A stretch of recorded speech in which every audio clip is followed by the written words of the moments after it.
It's Nolan.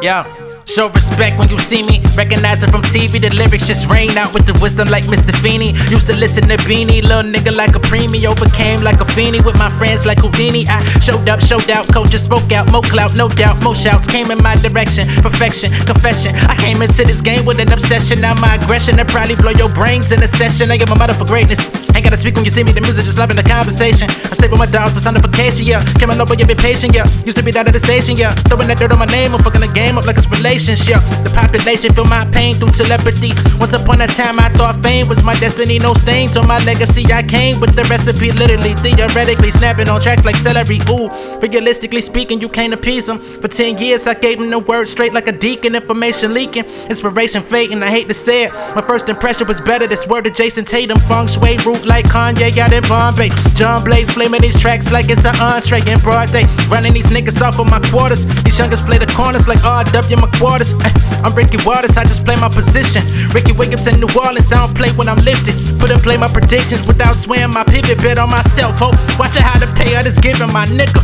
I ain't rocking no jewels, just a crystal. Niggas hit my teens, no shoes, no Christmas. 14, home got invaded, they took my systems. Close out the closets, now they wonder why I'm distant. Shit, living on borrowed time. My job just cut my hours, ain't fit they bottom line. But homies still selling product, just on the dotted line. Nothing was given, I promise it's just a solid grind. Can't be with clouded minds. I tell the truth to inspire y'all to push further. This shit I'm writing is my life, it ain't just a journal. Remain thorough, be breaking ground, it's all fertile. I'm dropping heat from my core, the floor is geothermal.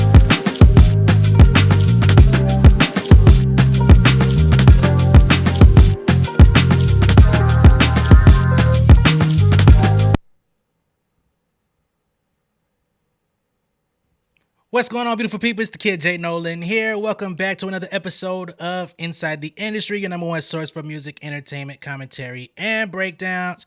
Hope y'all are doing well out there. Hope everyone's doing good. It's the weekend, you know what I'm saying? So hopefully everybody's in good spirits. All right.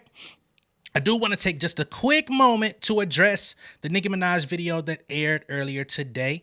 I did see some people, you can never go right when you speak about Nicki Minaj, but don't think y'all finna punk me out of speaking on hip hop in general. I speak on everybody that's relevant.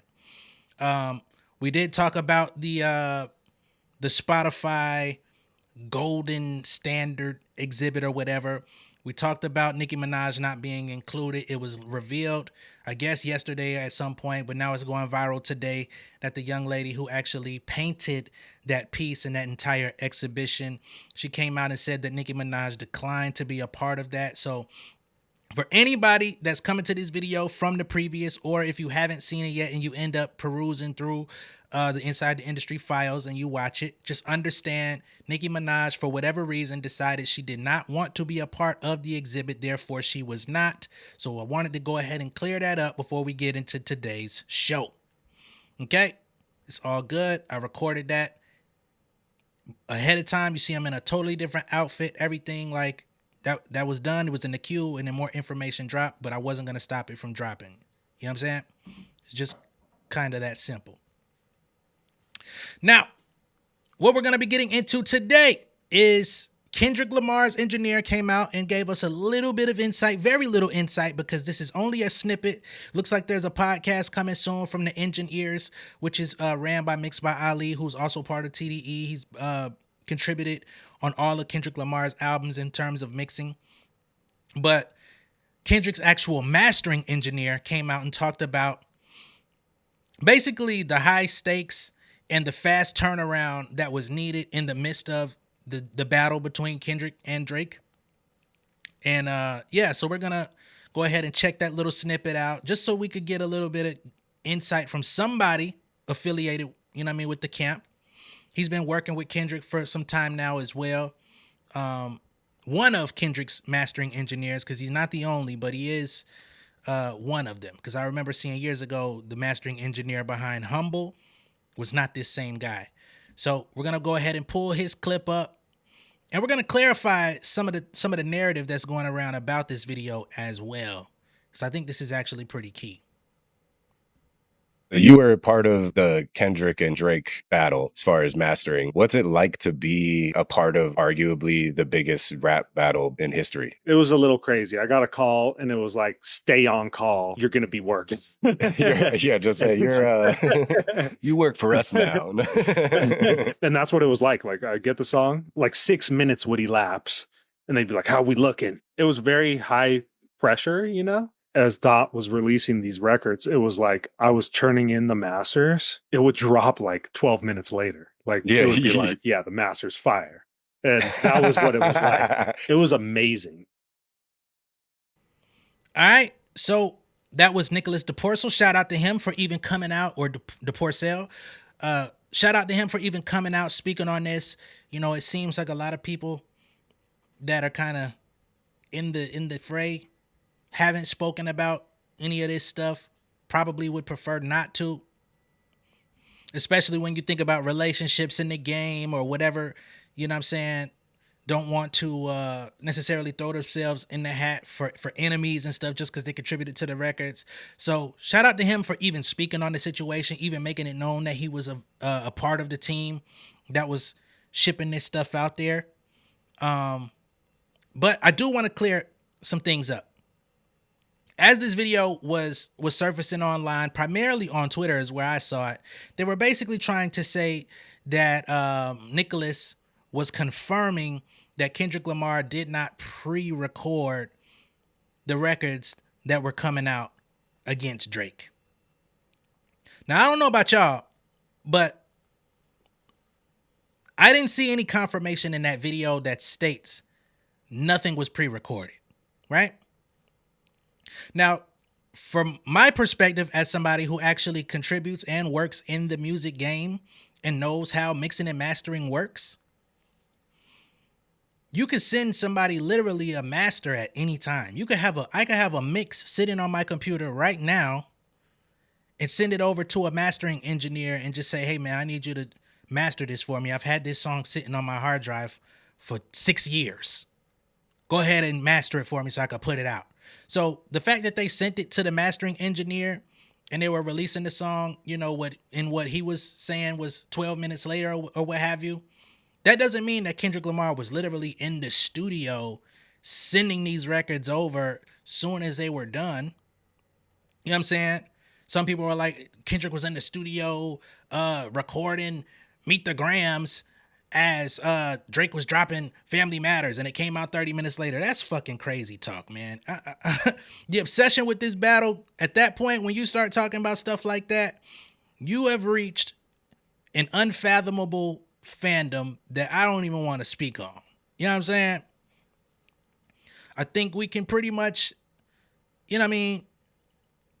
There's a couple narratives we can accept. We can accept that Meet the Grrrls was already pre-prepared because he knew the angle.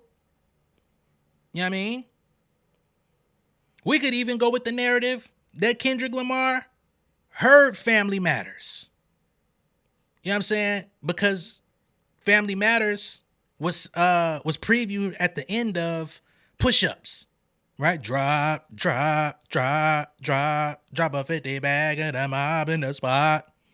He previewed that at the end of Push-Ups. So some of that record was already done, and then Drake went in there and basically tailored some more stuff. He added the intro. He added the other beats and the other stuff because there were some responses in there to Euphoria, right? But if there was indeed some sort of mole or somebody in Drake's camp that was giving Kendrick the records ahead of time, who's to say that once Drake did the modified version of Family Matters, they didn't slide it to him in a goddamn, you know what I'm saying? Because you could do some file sharing shit that like after you download it, that bitch goes and poofs off and disintegrates into thin air. So who's to say somebody didn't send them like some crazy encrypted file like, yo, this was, hey, you like, bet. This dropping Friday night, but we got it. You know what I'm saying? You got about 2 days. Even that could be a stretch, but it's an acceptable idea because Kendrick Lamar talked about having a mole in the camp. But to think that nigga was sitting in the studio, wrote that 6 minute, almost 7 minute song, that detailed in 30 minutes and had time to upload it on DSPs. You know what I'm saying? Like, nah. But you know, people don't really know how this stuff goes. So I guess it's my responsibility to come out and kind of speak to these things. You know what I'm saying? So there was no confirmation there. But again, big shout out to Nicholas for even giving us a glimpse into it, into the process of how things work. And again, mastering comes after mixing. It's the final stage before you release a song as far as audio is concerned. Has nothing to do with like the artwork, has nothing to do with the upload process or anything. You're basically just getting the music tailored to where it sounds radio ready in simplest terms. Okay? But now that we're here, that came out. So now we have Drake. Drake was at the PartyNextDoor show last night, as expected. People said that Party was gonna have a PND and Friends show. It wasn't a pop out. There was no real scandal surrounding the show, so it was just a cool concert. I think Drake did go out there and perform Wagwan Delilah to the crowd, which I thought was very interesting that he would pull that out his trick bag for the people. Still trolling down the river. But whatever, have fun with it. You know what I'm saying? You grown ass man. You want to go out there and perform troll songs? It's cool. But nonetheless, at the end of the show, Drake gave the fans out there in Toronto a little gave them a little nugget. He said, for all you ladies out there, I know it's summer, but once the fall comes around and it's time to like start cooling off, it's time to start slowing down your tempo, it's going to be time for a PND Drake album collaboration project. Let's go ahead and pull up the clip. It's a very short one. Come over with. Do what you need to do. I know all you girls are outside, and when it gets a little chilly, PartyNextDoor and Drake album will be right there for you. We love you. Right there for you. Thank you. Have a good night. Gangster. Whoa. Hey man, I'm not a hater, but did you hear them notes that nigga PND was trying to hit at the Drake? Let stay sounded like mine. They got it auto-tune cracking and shit, man. You singers of today make me sick. But whatever, we ain't even here for none of that. But chat, is there anyone in here that is looking forward to a PartyNextDoor Drake collab album? Is that what y'all would like to hear? I doubt it based on the people that tune in. But somebody out there, let me know. Is that the vibe you want? Moody, October, you know, melodic, Drake with the melodies. Drake with the melodies ain't really been hitting this year. I ain't gonna lie to y'all, man. This shit ain't really done nothing. At least not for my estimation, right? So we got that. And the next thing that's going on is DJ Mustard. This is where we're going to get to some chart flops, unfortunately. So we know DJ Mustard's album, Faith of a Mustard Seed, came out last week. So far, it's only sold about 18,000 copies. And I ain't gonna lie, that's actually a pretty big disappointment, especially when you think of DJ Mustard, his return to form, coming off of one of the biggest records ever in hip-hop. This album features Kirk Franklin, Lil Yachty, 42 Dugg, Vince Staples, Schoolboy Q, Quavo, Rob 49, Ty Dolla $ign, Charlie Wilson, Masego, Blast, A Boogie, Roddy Ricch, Ty Dolla $ign again, Future, Charlie Wilson on there again, LMA, Roddy Ricch again, Kodak Black, Young Thug, Lil Durk, all packed in to 14 songs, and it only sold 18,000. That's a pretty big disappointment. I'm hoping that he didn't actually have to pay all these features up front, because that would be it'd be a little bit of a disaster. Now, in DJ Mustard's defense, not really defense, but just addressing the totality of the situation, this particular album was released independently. Okay. So it was released through DJ Mustard's label 10 Summers Records, which is under exclusive license to BMG Rights Management. BMG Rights Management is not a record label. BMG is a publisher, right? So he doesn't have a traditional record deal. He has a pub deal in which they're actually releasing his music and distributing it to the public, right? They go out and collect on his behalf. He gets his cut. Cool. But he doesn't have a traditional record deal. So being that it is going through a publisher, you might hear some or all of these songs or a lot of these songs at some point showing up in TV, film, other opportunities that may help yield better results for the album. But as of right now, I ain't gonna lie, the shit's struggling. And as people began to troll him online about the fact that the album debuted at number 40 on the charts and that he only sold 18K, DJ Mustard went on Twitter and decided to say some things himself.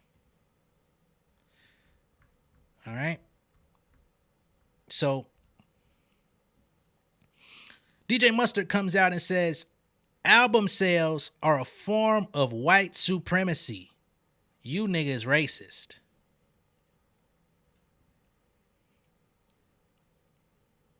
As much as I like they not like us, I don't understand what the hell this nigga saying. Now, if we want to go, and I'm a big proponent of the ear test. I listened to the album. I wasn't all that crazy about it, to be honest. It just didn't have any like super high moments. It was very consistent. He took some chances production wise that I didn't expect him to do because, he's very, very well known for making up-tempo club bangers, which he did have a few on there, but they just didn't hit like they used to.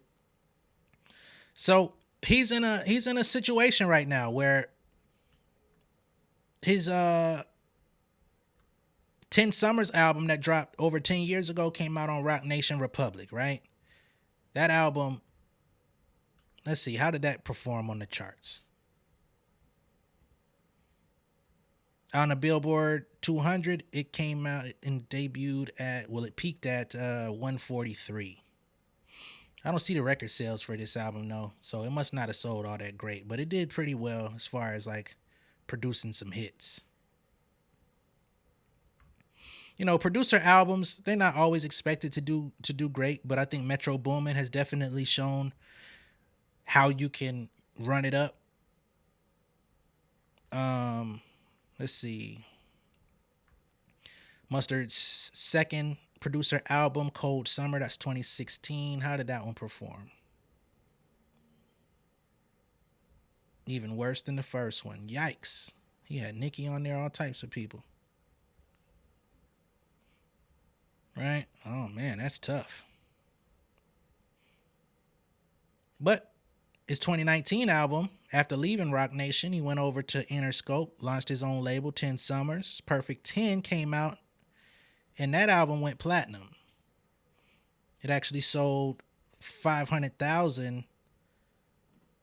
So it was gold the same year that it dropped. So Perfect 10 was a very successful album. And this is the last album that Mustard dropped. So you would expect his comeback to kind of hit in the same direction. Unfortunately, it didn't. Just is what it is. And that's why I feel like Mustard is kind of changing the narrative, saying that numbers are racist. I don't think it's racist. I don't know. Maybe he's trying to say only or is a form of white supremacy. Maybe he's trying to say only white kids care about that. I think you're alienating your crowd because I would assume most of them listening to that Travis Scott single, that was them listening to that shit, buddy. He comes back and says, Drake is the Malcolm X of white people.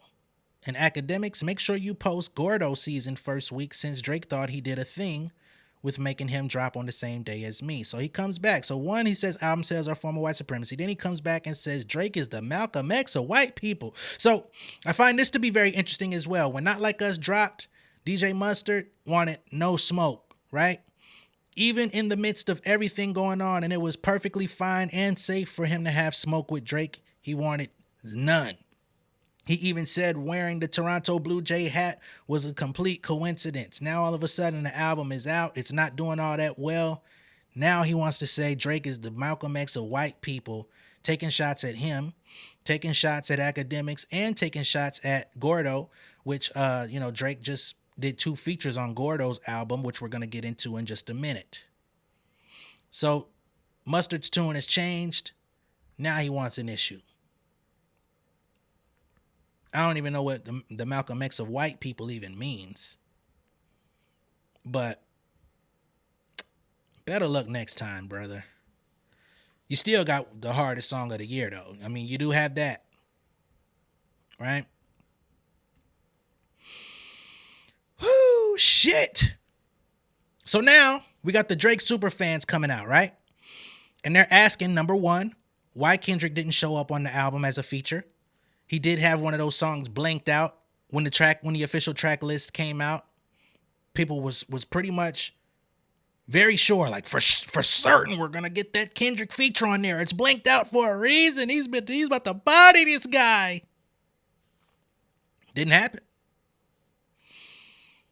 Now, I ain't saying that Kendrick should have been on the Mustard album or that he had to, but there's people out there that are antagonizing the situation, saying, well, shit, where is he at? Why he ain't show up? Some people are even saying, hey, you gave him one of the, you gave him the beat. You gave him the track to one of his most successful songs of his career. He couldn't repay you with a feature. But sequentially, it doesn't make sense, right? Because when DJ Mustard came out and talked about working with Kendrick, we see he had been reaching out nonstop, almost daily, sending them a 5 to 10 pack of beats every day to get him on the album. And Kendrick ain't, and he said it himself, Kendrick don't move if it ain't moving him. So the feature never came. Right? He kept sending packs. Next thing you know, Not Like Us came back and changed everything. Changed the direction of hip hop for the year. Changed the sound of the summer. Changed the standard that we expect from rap artists at this point. Got DJ Mustard his first number 1 song of his entire career, regardless of how many hits he had. This is his biggest song of his career, production wise. So that's the repayment right there. I don't know what people are talking about. Right? So there's also some people that are saying, hey, you're coming off of this big, huge, successful, colossal record. How did that not influence more people to go check out your album? I guess the Kendrick Lamar Stimmy pack ain't as strong as you thought. Let's talk about Stimmy packs. Okay? So, because, these are some loaded statements, man. But we're going to address some of this stuff, man. So if we're going to talk about a Stimmy pack, let's get into the Drake stimulus pack, because that's what they're comparing it to. And let's just look at what the Drake stimulus pack has lended others for 2024. Okay? Because I don't even think Mustard sells 18,000 without Not Like Us being all over the airwaves. He basically used Not Like Us as the launching pad for the announcement of his album. If Not Like Us never drops, DJ Mustard might sell 8K the first week. It's just, I don't know. That nigga went cold. Woo. No diss, Mustard, but damn. But nonetheless, we got the case studies here. We got the Gordo album, Diamante. Drake has 2 songs on this album. 2 full song features for this producer, Gordo. Drake with the melodies. Everybody say they like Drake with the melodies. But for some reason, they haven't shown up for Drake with the melodies. This Gordo Diamante album dropped the same day that DJ Mustard's album dropped. DJ Mustard debuted at number 40 on the charts, 18K on the board. We don't even see Gordo. According to, let me make sure I say this shit right, Hits Daily Double, and they put out the top 50 selling albums each week. Mr. Gordo's not in the top 50 at all. He might be 55, he might be 60, he might be somewhere around there. He might be in the top 100, I don't know. But he ain't in the top 50, so he clearly ain't matched up with Mustard, even at 18,000. It's below that. We don't even know how many it did, despite having 2 Drake features on there. Neither of the Drake features on this album cracked the top 40 on the Hot 100 on the Billboard chart. Nothing. Okay? I think let me see what that first song did though. After further review, yeah, I was correct. Those songs didn't show up anywhere on the Hot 100. They've shown up in the UK charts, but nobody looks at the UK charts for American validation. So there's that. Case study number 2. Drake also featured on the Camila Cabello album, right? CXOXO, the album is. Now, that project did debut at number 13 on the Hot 200, but it seems that album must have dropped on a very slow week because it only sold 36,000 copies and somehow ended up at number 13. So that goes to show you there wasn't much competition on the board, because in other charts of this year, 36,000 copies would get you somewhere around number 40, number 27. She came in at number 13 with Drake features on there, with 2 of them. Right? So you would think the stimulus package would have jumped her up quite a bit. It didn't. Just got to be honest. Not to dump on Drake. We're just talking about stimmy packs and comparison. We know what Like That did for Metro and Future. We know what Not Like Us did for Mustard. Just saying. So now, like I said, we got 2 Drake features on this album. He was featured on the song Hot Uptown, which did peak at number 62 on the Hot 100 chart. However, it only spent 1 week there and fell off entirely. The other Drake song, Ugly, never reached the charts either. So, much to my disadvantage, I've been trying to keep this thing as fair and balanced as possible when I speak on the dichotomy between Kendrick Lamar, Drake, and what's going on after the battle. You know what I'm saying? This whole post-traumatic rap battle environment we're living in. And the fact that I've been trying to be fair and balanced has gotten me kind of slapped up in the comments with people talking about, why are you all of a sudden caping for Drake? I'm not caping for Drake. I'm not caping for Kendrick either. Like, I'm not part of neither one of these niggas' crews, bruh. Like, the hell. So me just trying to be objective with the things that are being placed in front of me has become a weird thing. But regardless, you still gotta acknowledge that the value of Drake's stimulus package, what it used to be, it ain't what it used to be. You know what I'm saying? Yesterday's price is not today's price, and it's not I don't know if it's hitting the same. You know what I mean? In a bad way. Lil Yachty leaked that Super Soak song, which is currently being met with a lot of overwhelming backlash. So much so, it might even get scrubbed off the net, depending on how Mr. Hotspot wants to handle the situation.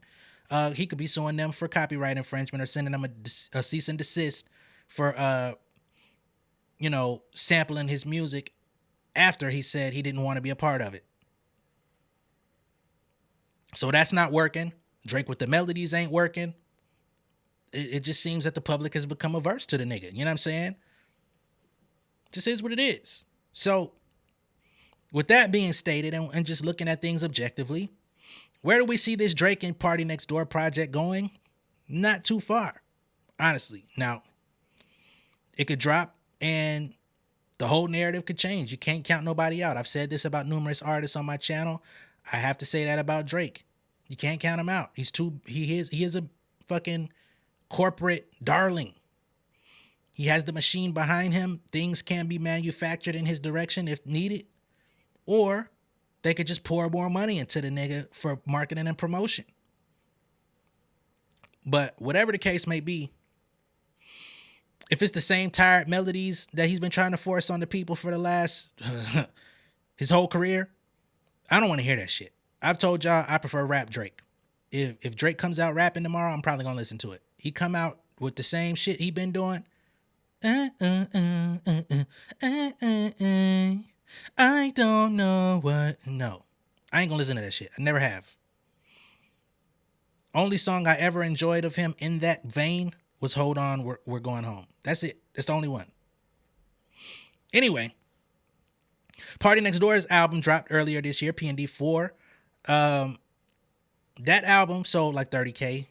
So, you know, at least he's got a little bit of a launching ground. His shit outperformed DJ Mustard, Gordo, Ice Spice, JT, and he had little to no goddamn promotion on that shit. So shout out to PND for doing that. As y'all can see, we're talking about some really like astronomically low sales in 2024. I don't know if y'all are catching on, but those of y'all that may have been watching me since about this time last year, I was covering how executives in the music industry were coming out and saying how companies are putting less investment into hip hop acts. They're looking for international stars that they can break because these international audiences are just a little bit more, dare I say, supportive, more accustomed to showing up, streaming, running the motherfucking numbers up. Perhaps they're not used to having as many options as far as people who they can listen to.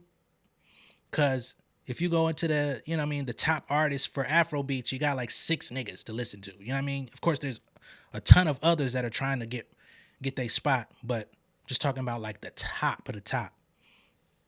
We got 1,000 niggas with record deals out here that have had a hit record here, dropped an album here. Niggas are getting tired of these niggas, man. Niggas can't rap. So it's getting weird out here, and people are performing less and less right now. It's going to be very interesting to see how this actually affects 2025. Because when the labels start running their checks and balances on what performed well, what didn't, versus what they put into it or what they were hoping to invest into the artists on a career scale, I could see a lot of labels pulling back. I could see a lot more motherfuckers struggling to find a release date for their shit come 2025. It's going to get very scary hours out here. I ain't going to lie. And that's, whoo, we may not have too much to talk about on Inside the Industry next year, man.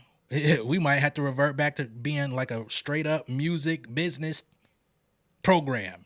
Because niggas is finna start getting dropped. Just keep an eye out for it. Okay? But again, let me know what y'all think as far as this PND Drake drop. I do want to go ahead and say, you know, while we're on the subject of flops, DJ Mustard sold 18,000. Bad. Ice Spice sold about 17,000. The institution behind Ice Spice has got to be disappointed. They put a lot of money into her over the last few years. It's crazy. It is absolutely crazy that Ice Spice debuted. Let me see number.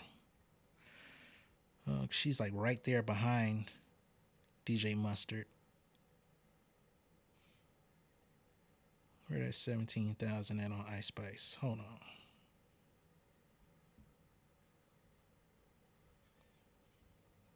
I just seen the shit. My bad. Ice Spice sold 19,000. So she did outsell Mustard by like 1,000. Okay.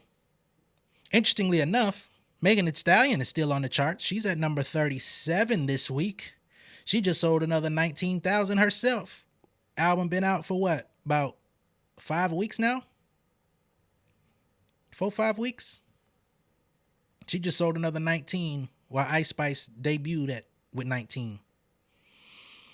JT completely fell off the chart this week. They say she sold 3,000. So everybody that was talking about she sold 100,000 and that the second week of charting was going to show her going astronomically up from 27 to like number 1. Where they at? Where they at? Again, I have nothing against JT. My issue is with people that are misinformed, that come online and just want to be loud, want to be fucking obnoxious, want to be mean, want to be fucking dickheads. That's who I'm talking to. JT, you know what I mean? In my eyes, good money. But for the people that was out here trying to make it seem like she was doing something that she really wasn't, y'all niggas need to fall back.